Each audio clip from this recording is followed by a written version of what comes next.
ابراهيم احمد امين من الجماليه الاهليه صايغ نقل. واحنا راجعين من بعد ما عدينا قبولتنا من بني جواد واحنا في طريقنا لمصر، وقفونا بعد الزاويه ب 10 كيلو واحتجزونا لمده 6 ايام. مجموعه من القبائل لهم مطالب في مصر احنا مالناش فيه، بس هم حجزونا بالسلاح ووقفونا لمده 6 ايام. قبائل هم نظام قبائل. البيضاء ولا تحت عاملوكم ازاي يا حاج؟ عاملوكم ازاي في ليبيا؟ عاملونا معامله حسنه وقفنا مكاننا، بس طبعا احنا قعدنا نفسيه بالاحتجاجنا يعتبر اختطاف. احمد محمد فريد من الجماليه الاهليه. ماشي.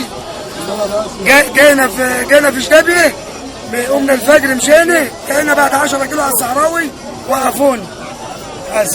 وقفونا بالسلاح، دخلونا الجبل والعجل اللي جاي كله وقفوا كل المصر، مفيش ليبي وقفوه وفضلوا موقفين 5 ايام ولا 6 ايام النهارده. وجم بقى المشكله عندنا في البوابات بس، هم ما اذوناش، مفيش اذى بالنسبه لهم اللي هي القبيله دي. ما كانش في ضرب؟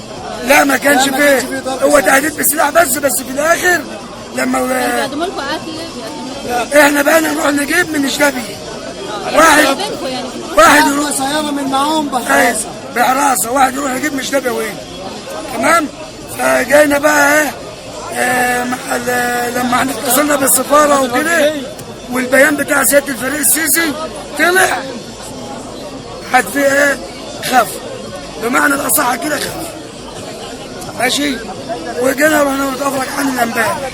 انا اسمي عطيه محي الدين عيسى من كفر الزيات، واتمسكنا واحنا جايين من بنغازي، جايين من طريق الزابيه، فبعد الزابيه بحوالي 4 كيلو او 5 كيلو. امتى؟ بقى لها 6 ايام الموضوع ده، النهارده 6 يوم.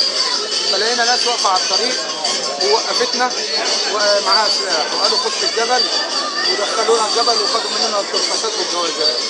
بعد ما دخلونا الجبل قالوا احنا لنا اهالينا ممسوكه في مصر وعايزين نطلعوها، فعشان نطلعوها احنا بنمسكوكم على اساس صوتنا يوصل للمسؤولين في مصر. وانا قلت لهم ما تجيش كده، المفروض الحكومه اللي تخاطب الحكومه، او انتوا تروحوا للحكومه بتاعتكم تخاطب الحكومه بتاعتكم، انما احنا الناس ده مش قالوا ما مش هتيجي الا كده، لا صوتنا ما بيوصلش، صوتنا مش هيوصل الا كده.